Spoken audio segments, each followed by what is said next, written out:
Hello everyone, Alotter here, and today I am going to be doing a challenge. In this challenge, I will be trying to see how many Pantheons I can get through without dashing until I inevitably get bored or give up. So I started a new Godseeker file. I went in and I changed my dash keybind to a key that I never press. I immediately put on a set of DPS charms and went into Pantheon 1.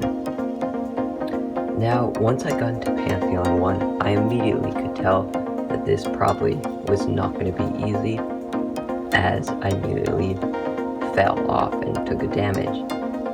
And I knew this challenge was going to be hard, mainly because you can no longer use the Shadow Dash as your get out of jail free card.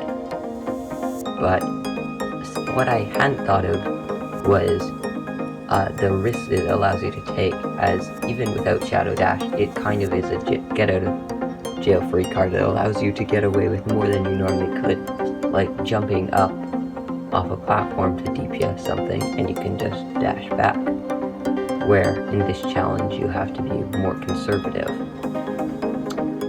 Anyways, once I got to the halfway point the Pantheon, I knew something had to change, so I unequipped Spell Twister and replaced it with Grub Song and Sprint Master. Sprint Master was necessary for more speed, as we no longer have dash, so we lost practically all of our horizontal movement, and now we can only walk to go horizontally. So with Sprint Master, it allows me to go a little faster and to hopefully kill those distances a little better.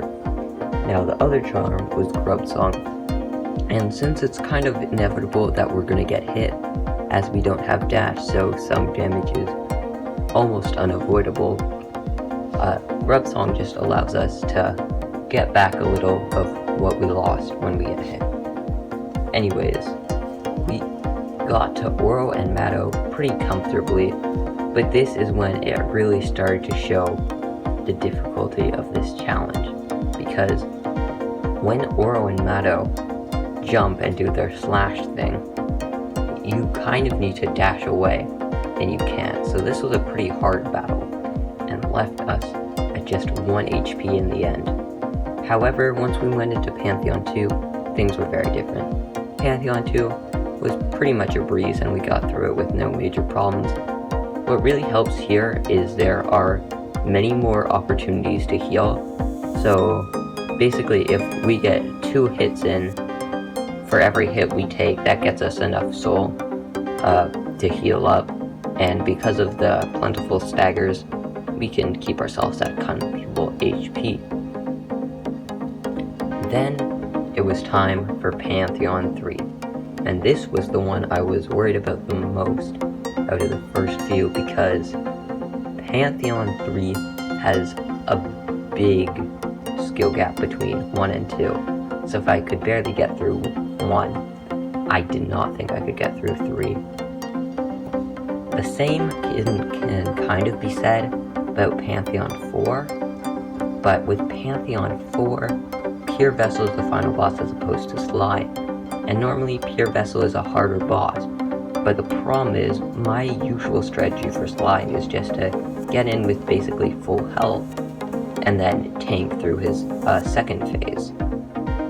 Now the problem with this is, we probably could not get into second phase with full health, as his main phase where he can get damage is slash slash jump spin, and usually you just shadow dash through him, and then he ends up near you, so you can get into free hits.